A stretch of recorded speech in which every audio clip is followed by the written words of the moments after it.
here, brothers, I just want to take off a little bit at the top, kind of get the wood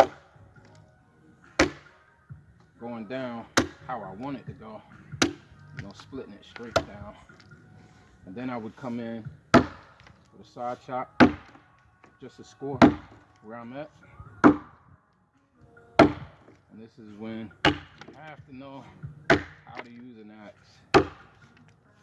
I ain't got the best technique, but just showing you.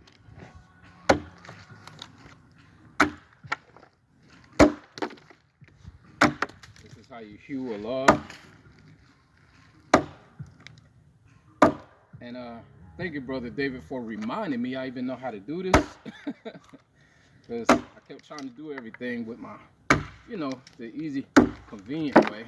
And the brother has sent me a video that reminded me, yeah, I know how to go ahead and get that done. Hallelujah.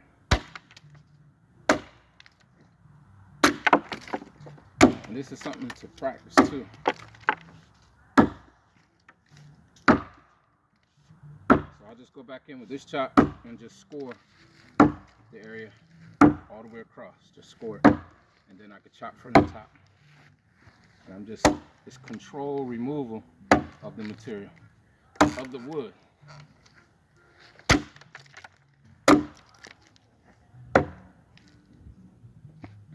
I hope that was explaining it a little better and showing it better.